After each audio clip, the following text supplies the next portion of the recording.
Hello friends, thanks for joining us for 9 News Now. I'm Elizabeth Vowell. The Department of Corrections says that an inmate at the state penitentiary is dead after a fight broke out last night. We're told 35-year-old Jonathan Robertson was killed. Robertson was serving a 75-year sentence for an armed robbery and attempted armed robbery here in Baton Rouge. Melvin Lopez is charged with murder in this case. Lopez is a Dominican Republic native serving a life sentence for second-degree murder. Meanwhile, 2 employees with the Elaine Hunt Correctional Center are facing charges for malfeasance in office. That's according to the Department of Public Safety and Corrections.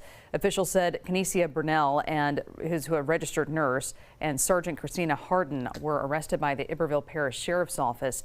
Their arrest comes after a news conference where prison officials addressed ongoing drug smuggling problems at the prison. It is not clear what their charges are, however. Now to a heads up for the folks in Ascension. Parish officials warning there's a scam going around involving emails that appear to come from the Planning and Development Department. We're told multiple residents have received the emails requesting immediate payments. Authorities say they're investigating to see who is behind the scheme. In the meantime, if you need to verify any notices or fees, you can call the number there on your screen.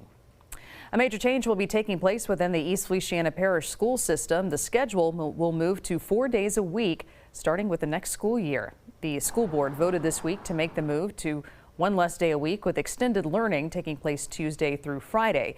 So 3-day weekend, but longer days during the week. Today, reacting with questions to many parents are reacting with questions on how the school will help accommodate families. And I feel for that because I know there's households where both parents are working 5 days a week. So I did wonder if maybe there will be a community center, churches, how things will kind of change and what will happen for Mondays, if something will come available, if the options will be made available for those parents. East Feliciana Schools last operated on a 4-day schedule from 2006 to 2013.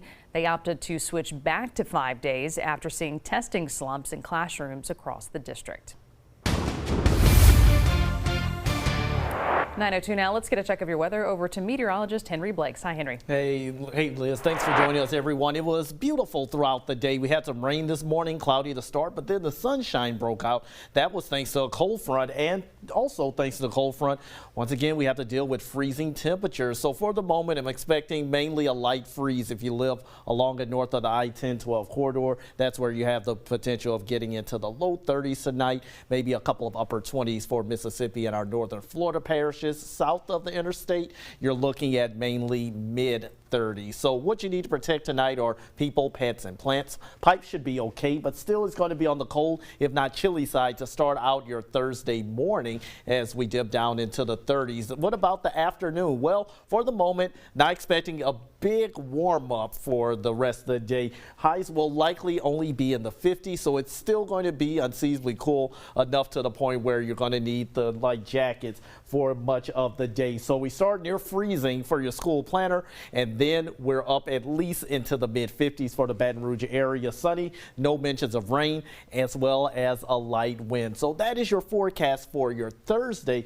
But as we go throughout the rest of the week, you are going to notice a little bit of a warm up. And just in time for the weekend, we're talking about the potential of near or above 70-degree temperatures, sunny, and maybe even some mid 70s as we go into Sunday. And that's the start of that warming trend that a lot of us are waiting for. So for the moment, it looks like we can finally say goodbye to at least the freezing temperatures.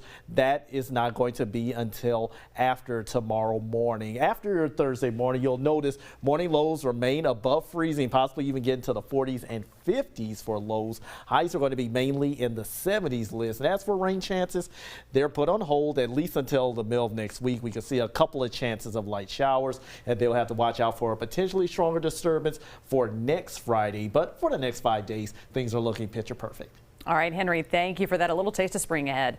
Hey, remember the 9 News app is a great way to keep up with all the things going on in our area. If you haven't already, to make sure to download that 9 News app, all you have to do is scan the code there on your screen.